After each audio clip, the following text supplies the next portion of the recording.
paso esencial es el diagnóstico de necesidades. Diagnóstico de necesidades, claro, yo lo pongo como una interrogación. ¿Qué son necesidades? ¿Qué son necesidades? Este es un tema muy difícil de resolver, ha sido tratado por algún autor con mucho cuidado, por ejemplo, un filósofo analítico, Paul Comissar, tiene un artículo muy interesante referido precisamente a esto, que es una necesidad. Es una necesidad porque uno lo tiene y lo quiere conservar, o porque no lo tiene y lo quiere obtener, porque uno es consciente necesariamente de que lo necesita, o tiene que ser otra persona a la que venga de afuera y nos haga conscientes de que eso lo necesitamos, porque lo necesitamos ahora, porque lo necesitamos en el futuro.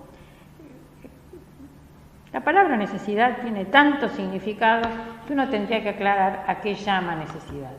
Uno de los temas que tenemos que tener en cuenta es que las necesidades pueden ser necesidades pasadas, necesidades presentes o necesidades futuras. Y cuando decimos necesidades, vamos a hacer un diagnóstico de necesidades, a veces estamos diciendo que tenemos experiencia de que en el pasado sucedieron tales cosas, por lo tanto el cambio que tenemos que hacer es tal. Esas a lo mejor son necesidades pasadas.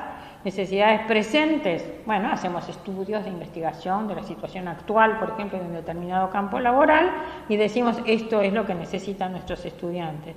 Pero nosotros no los estamos formando para ahora, porque la educación siempre implica un proyecto para el futuro. Por lo tanto, cuando hablamos de diagnóstico de necesidades, la verdad es que podríamos tener en cuenta las actuales y las futuras, pero necesitamos vislumbrar cuáles son las futuras. Pero no tenemos bolas de cristal. Y entonces el tema de cómo se hacen los pronósticos es un tema esencial en este caso. Así que nosotros decimos necesidades. ¿Quién decide que es una necesidad? El equipo de diseño lo dirá. ¿Y de dónde lo saca? Por eso digo, diferentes fuentes de información.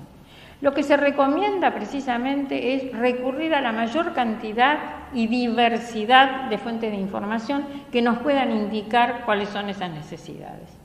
No solamente es un problema interno de la universidad, sino que tiene que salir al exterior y tiene que investigar esta cuestión. Como vamos a ver, lo puede hacer de diferentes maneras. Métodos que se suelen utilizar: el pronóstico de simulación, el análisis de tendencias, el pronóstico intuitivo, el pronóstico con método Delphi, el pronóstico con escenarios y el pronóstico con análisis de fuerzas. Nos vamos a referir muy brevemente a cada uno de ellos. El análisis de tendencias, en principio, es un trabajo estadístico. Los datos del pasado se consideran una función del tiempo, es decir, que a medida que pasa el tiempo ocurre algo. La tendencia identificada se emplea para pronosticar el futuro, como si, porque hasta ahora ocurrió esto, en el futuro va a seguir ocurriendo. En principio, las curvas que se trazan en función de este análisis de tendencias son las más habituales: la recta, la línea exponencial, la curva en forma de S, ahora lo vamos a ver.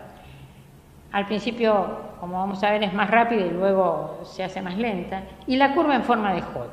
En general se emplean en pronósticos de largo plazo. En el corto plazo la tendencia no es relevante, puede sufrir cambios instantáneos a veces y tomarnos desprevenidos. En una curva en forma de S, como digo, acá tenemos el crecimiento muy lento al principio, luego se dispara y luego... Por eso tomé como ejemplo que es la adopción de una tecnología. Cuesta mucho al principio que esa tecnología se adopte, luego se dispara y entonces tiene muchísimos usuarios y se hace muy habitual hasta que se satura. Todos los que podían utilizar esa tecnología ya la poseen. Por lo tanto, el crecimiento termina siendo muy lento.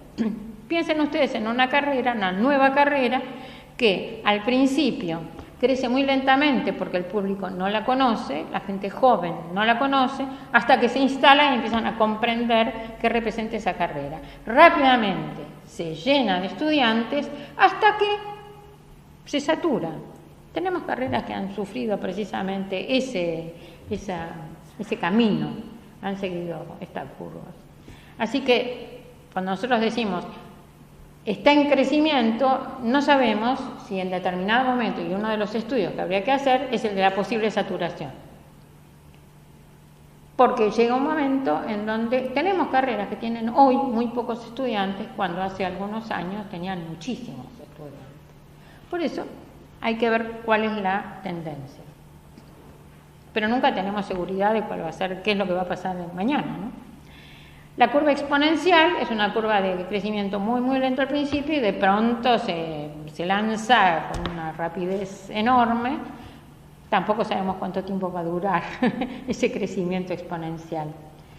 O la curva en forma de J, en donde al principio crece con muchísima rapidez, luego se pierde el interés, hasta que de pronto, también nos sucede, de pronto se pone de moda, le llama muchísimo la atención, y entonces crece muchísimo. Vuelvo a decir, cualquiera de estas curvas puede cambiar, en cualquier momento. No podemos saber exactamente qué es lo que va a ocurrir. Por eso se han utilizado también otras clases de métodos de pronóstico. Uno de ellos es la simulación. La simulación permite incluir muchas variables, porque acá yo estaba hablando solamente de crecimiento, es decir, cantidad de personas que, por ejemplo, siguen determinada carrera.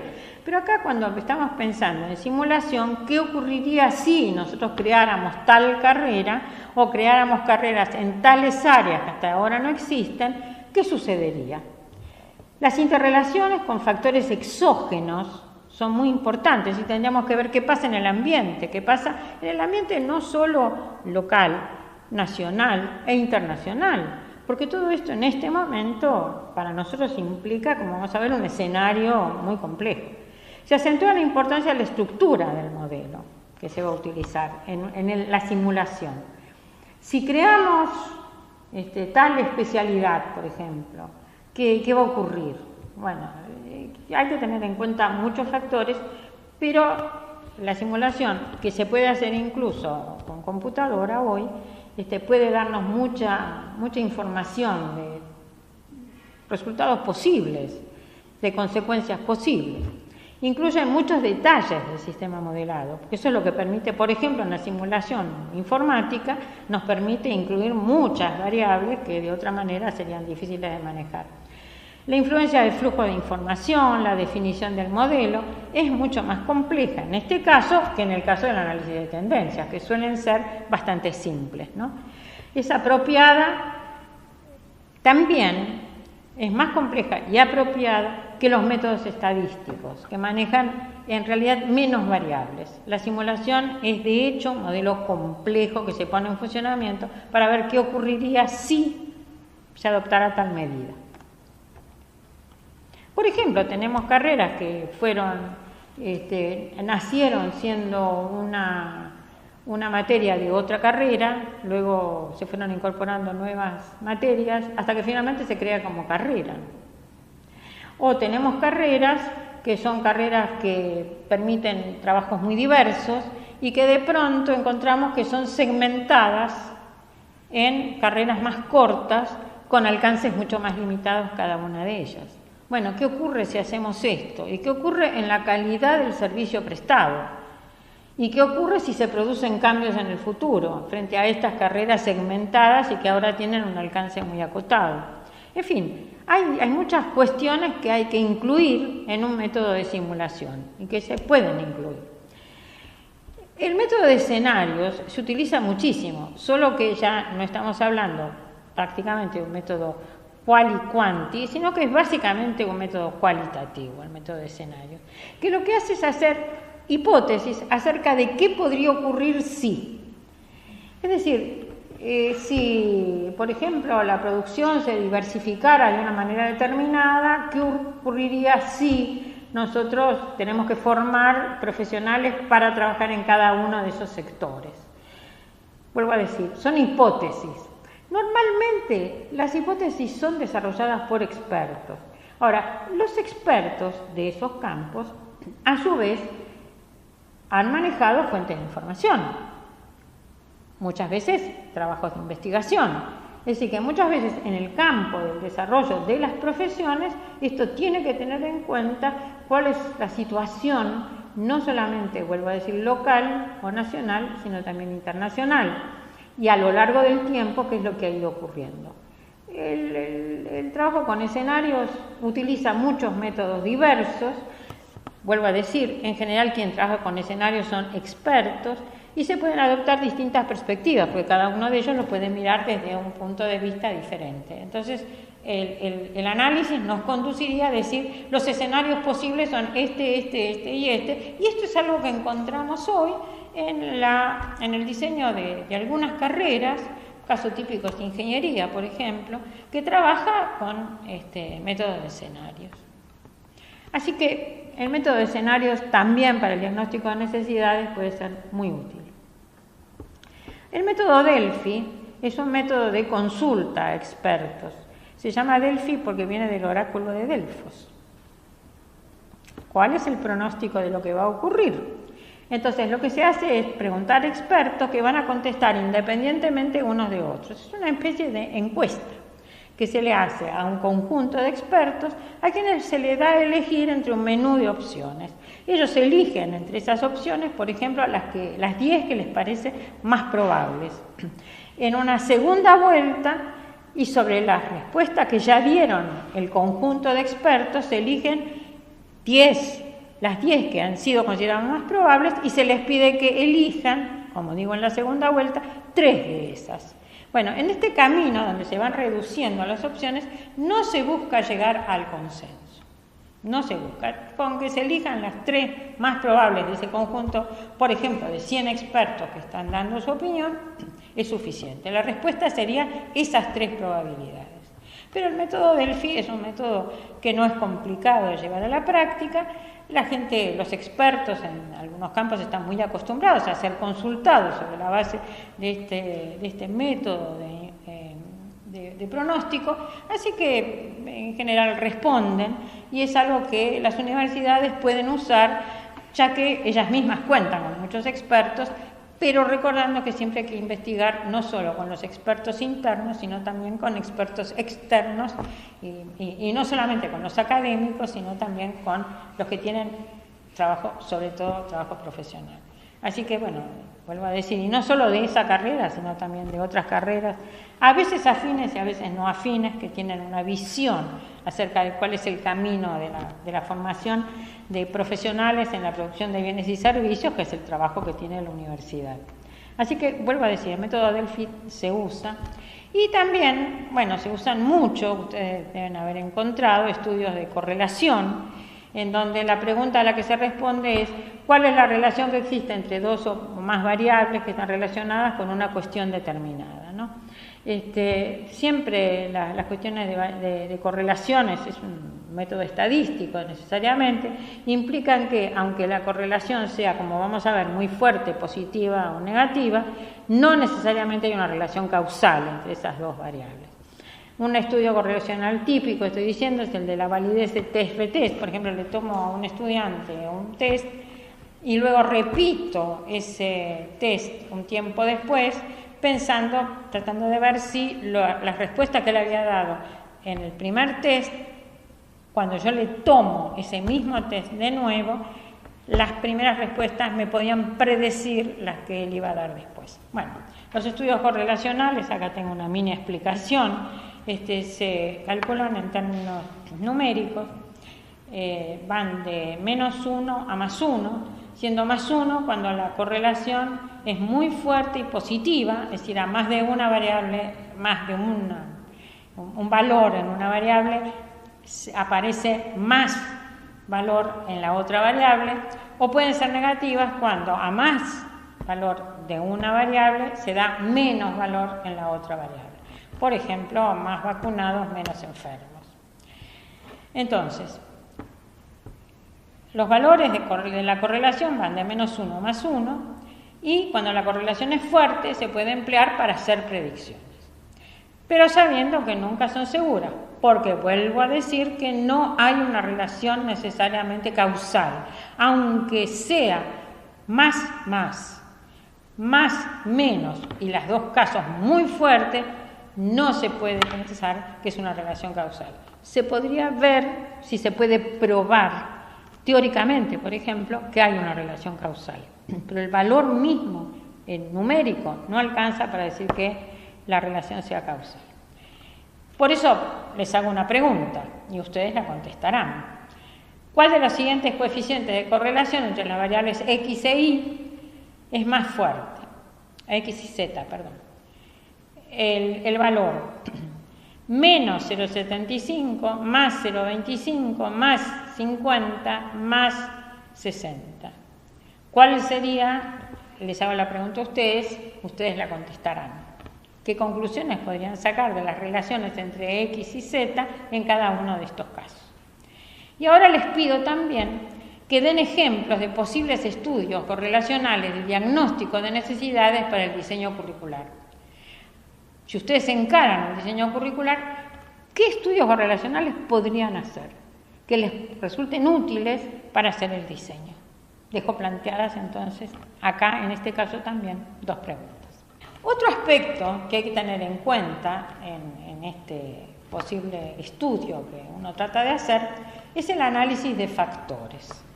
El análisis de factores es muy importante en los diseños porque piensen ustedes, estábamos diciendo, que los modelos de análisis son modelos que son sumamente complejos y que en realidad no nos alcanza con trabajar con dos variables, por ejemplo, sino que tenemos que pensar en una serie de factores que influyen sobre el diseño que queremos hacer, su implementación y los impactos que puede tener.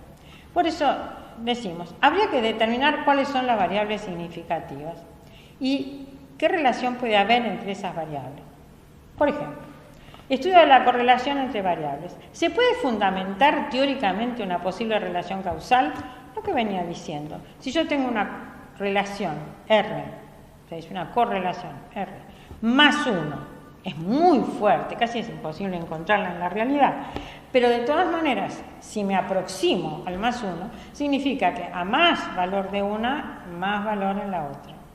Entonces, podría decir, a más estudiantes ingresantes, más estudiantes egresados.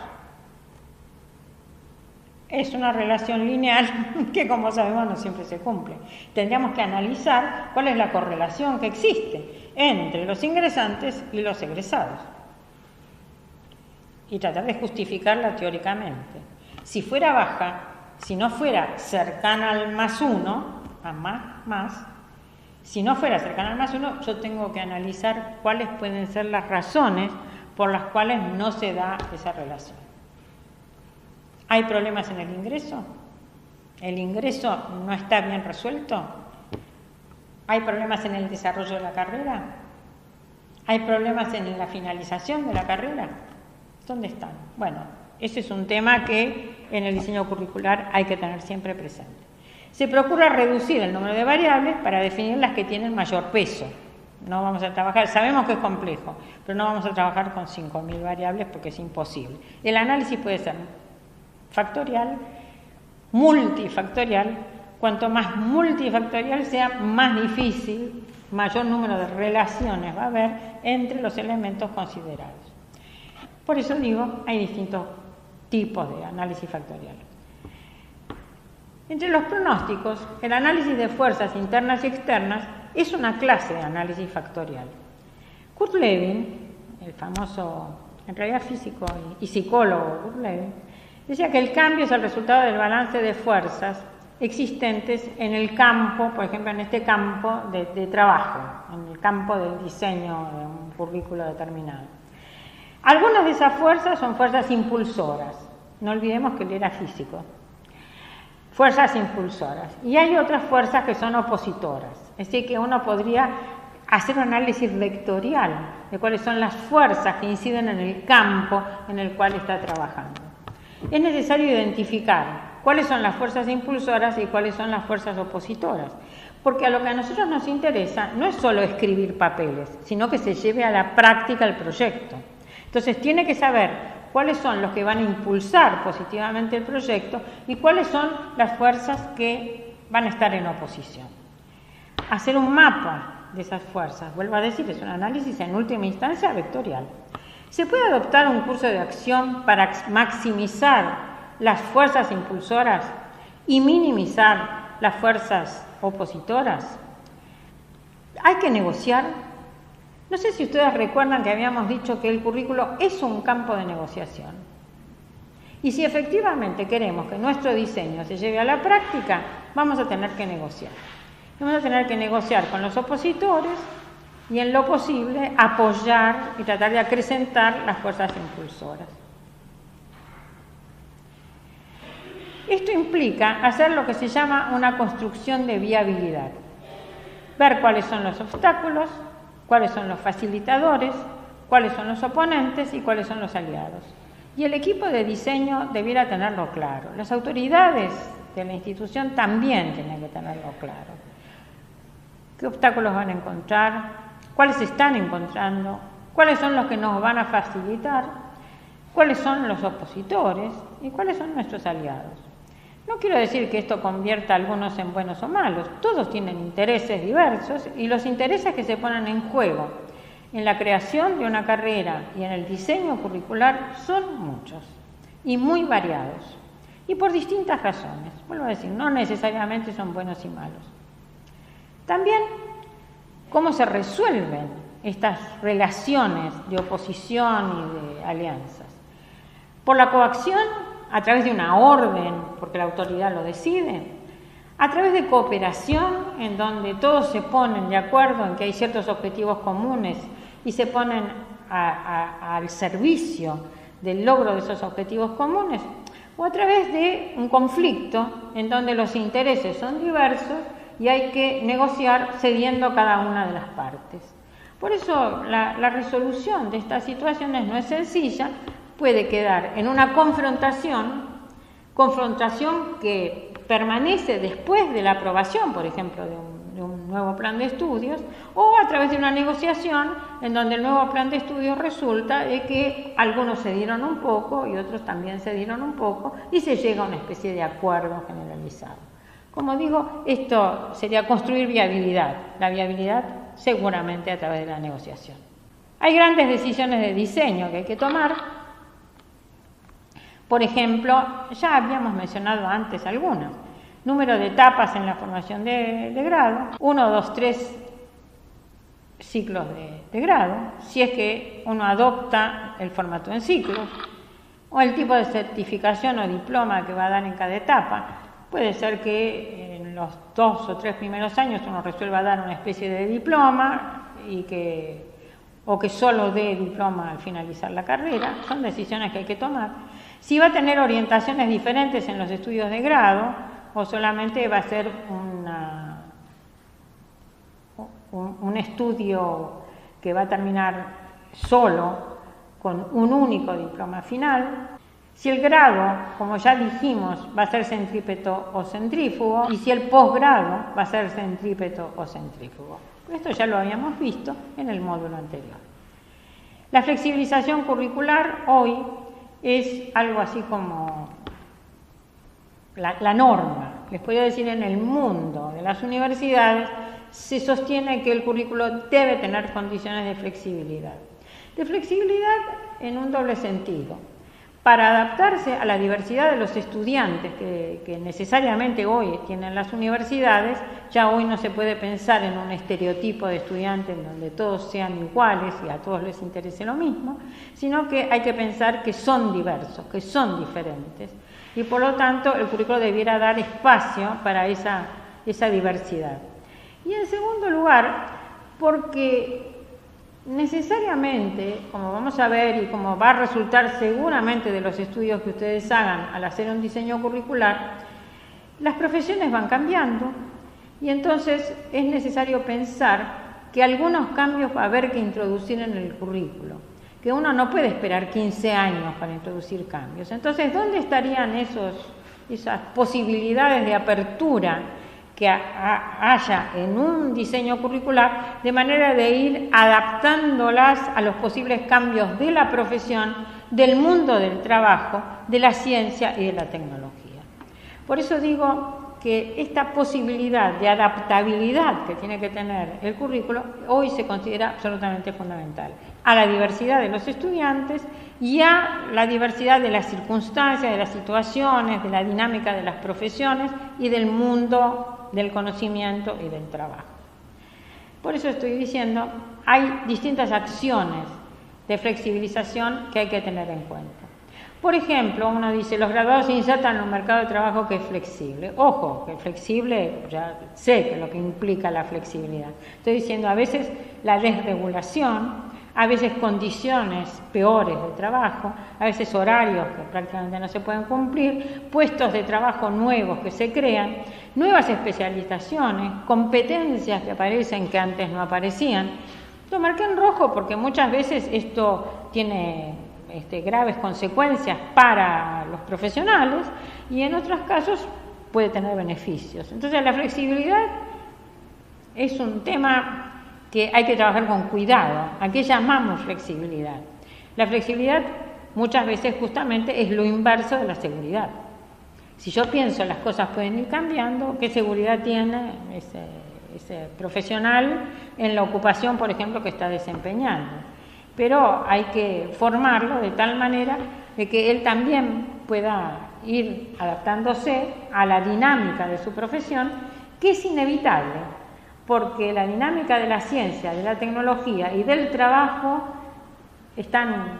son condiciones en esta época a las que hay que atender. Por eso decimos, hay flexibilización en las relaciones institucionales. Antes había que pensar en una institución cerrada en sí misma, hoy sabemos que los estudiantes pueden estar haciendo parte de su carrera en una institución, parte en otra, etcétera, etcétera. Flexibilización de la estructura del currículo, porque debiera ser fácil ir introduciendo modificaciones y no necesariamente cambiar todo un plan de estudios para adaptarlo a la situación. Flexibilidad en las relaciones teoría-práctica. Las prácticas cambian, las teorías cambian también. Por lo tanto, las relaciones que hay entre una y otra deben ser necesariamente flexibles. Las relaciones entre educación y trabajo. La educación tendrá que ir cambiando en función del trabajo, pero al mismo tiempo la educación tiene valores que puede querer promover, no solamente conservar, sino promover en relación con los trabajos. Por lo tanto, no se trata solamente de que la educación se adapte al trabajo, sino muchas veces al revés, que el trabajo se adapte también a la educación. Y las relaciones entre la enseñanza y el aprendizaje, que no son sencillas ni son lineales. No necesariamente lo que yo enseño es lo que aprende el estudiante, sino que a veces aprende otras cosas y a veces algo que yo creo que enseño, en realidad no lo enseño, estoy enseñando otra cosa. Las relaciones flexibles entre enseñanza y aprendizaje hace que cambien los entornos en los cuales se hace la enseñanza y el aprendizaje en las universidades. Decía William Reed, como ven ustedes hace algunos años, que el cambio curricular es una especie de cambio sociocultural. Es decir, no estamos hablando de un pequeño cambio. Estamos hablando, bueno, por supuesto, de un cambio estructural, de un cambio profundo, no de un maquillaje del plan de estudios. Pero el cambio sociocultural es un cambio muy difícil de realizar, muy difícil de acometer, muy difícil, muy difícil. Y el cambio curricular serio, el convertir los papeles en acción, es muy difícil. Por lo tanto, estamos hablando de un proceso que sabemos que no es sencillo y que si nos proponemos hacerlo, exige gran compromiso de todas las personas que están implicadas en ese tema. Nos quedan, como dije, respecto de los formatos curriculares, algunas cuestiones controvertidas. Digo, preguntas que son fundamentales. ¿Cuándo introducir las asignaturas de formación profesional? ¿En qué año, ciclo de la carrera? Por supuesto, si estamos adoptando un formato de ciclos o un formato de columnas, ya sería diferente. Entonces, la decisión respecto de cuál es el formato curricular que adoptamos es una especie de respuesta a esta pregunta. Pero, por supuesto, cuando decimos cuándo introducir las asignaturas, no solamente decimos, y yo soy partidaria de introducirlas desde el principio, ¿no? De todas maneras, nos queda decir cuántas asignaturas, cuáles asignaturas, no es solamente la respuesta desde primer año o desde tercer año. Hay que decidir cómo y cuándo y cuáles uno va a incluir. ¿Cuál es la relación que se va a establecer en consecuencia entre profesionales académicos y profesionales de ejercicio profesional? Porque hoy estamos muy acostumbrados a tener currículos por ciclos, en los cuales el primero está a cargo de profesores académicos y el segundo ciclo, profesional, está a cargo de profesionales de ejercicio profesional. Bueno, ¿cuál es la relación entre los dos? Si nos interesa introducir materias de formación profesional desde el principio, ¿cómo hacemos para resolver esta cuestión que muchas veces implica, podría decir, una diferenciación marcada, asumida por los docentes, entre los que son profesores de las materias profesionales y los profesores que son profesores de las materias básicas, de las materias académicas? ¿Cuál es la relación que se va a establecer entre la investigación, la docencia y el desempeño profesional? Este es un tema que también siempre hay que tratar de resolver, entre la investigación y la docencia, entre la investigación y el ejercicio profesional. Faltaría agregar, por ejemplo, la extensión, tema que vamos a tratar luego. ¿Cuál va a ser la duración de la carrera? Ya que el tiempo es el recurso más escaso. No podemos excedernos en la duración de la carrera porque cada año que le agregamos para el estudiante que trabaja vale algo así como 2 o 3 años más. Por lo tanto, alargar excesivamente la carrera no es conveniente porque para el propio estudiante que tarda mucho en recibirse, los conocimientos que adquirió al principio de la carrera ya quedan casi olvidados más adelante y la formación no es una formación completa, verdaderamente integral, verdaderamente relacionada con fuertes vinculaciones en su interior, sino que se va estirando a lo largo del tiempo. Y esto no es conveniente en la formación. Así que a veces es necesario resignar algo de la formación para que se obtenga de una manera más sólida y mejor estructurada en ese tiempo algo más breve. Por eso el tema de la duración de la carrera es crucial. Hay otro tema que nos tiene que preocupar, que es la definición del alcance que va a tener esta carrera. ¿Cuál va a ser la extensión y cuál va a ser la profundidad? Cuando decimos la extensión es qué campo del conocimiento, qué campo del ejercicio profesional, cuál es el alcance, las dimensiones, la diversidad que puede haber en su interior. Acá tengo algo que está visto desde cierta distancia y es muy amplio, y visto desde una distancia más pequeña,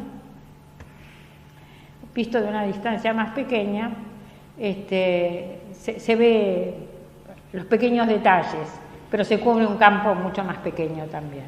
Bueno, la decisión respecto de cuál va a ser el alcance de la profesión es muy, muy importante. Así como cuál va a ser la profundidad que le vamos a dar, que está relacionada con la extensión. A mayor extensión parecería que menos profundidad.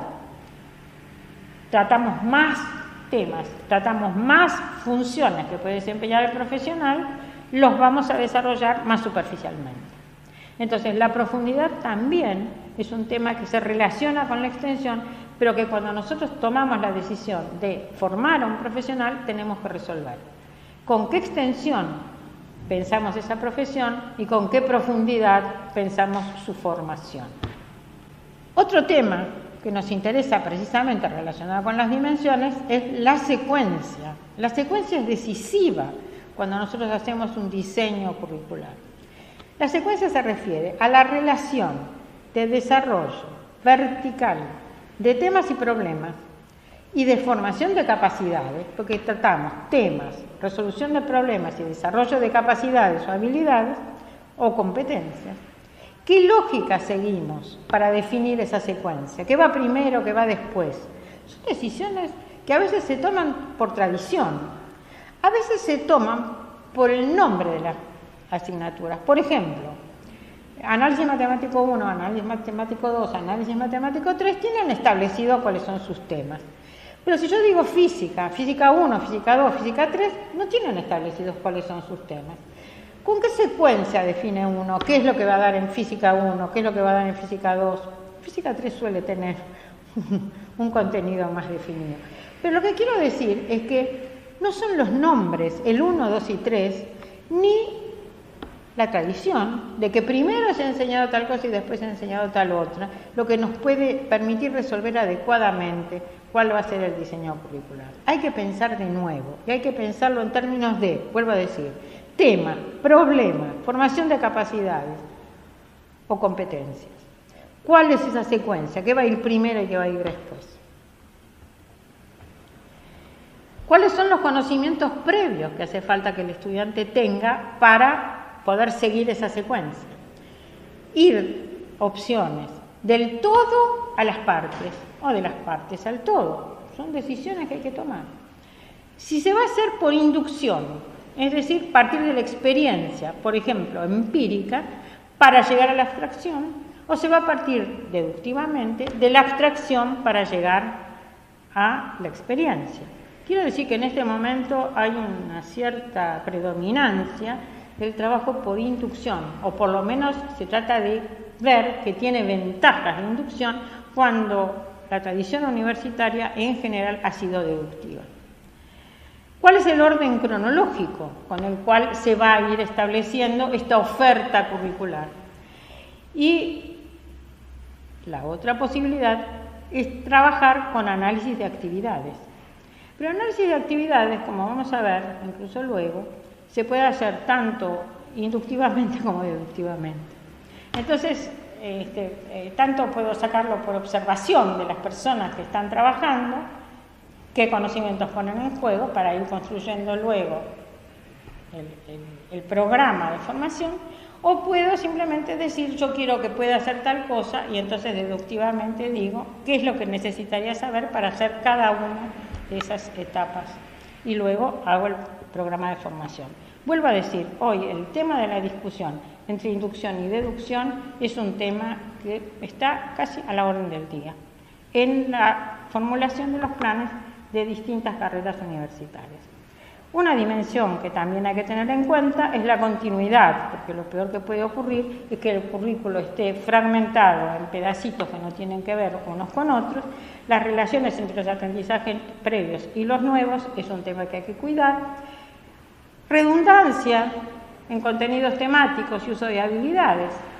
La redundancia puede ser exagerada, en cuyo caso no sirve, o puede ser necesaria, porque que el alumno vea una cosa una vez y no la vuelva a ver nunca más, no es deseable, sino que conviene que vuelva a veces sobre lo mismo, recogiendo todo lo que entre la primera vez que lo estudió y esta nueva oportunidad, él ha aprendido muchas cosas que le permiten iluminar mejor el nuevo aprendizaje. Se amplía lo anterior, se impide la fragmentación, estimula el establecimiento de relaciones de lo pasado con lo presente, de lo presente con lo presente y lo presente con el futuro. Por lo tanto, la continuidad es otro tema. Dije extensión, profundidad, secuencia, continuidad. Todas estas cuestiones son temas esenciales en el diseño de un currículo.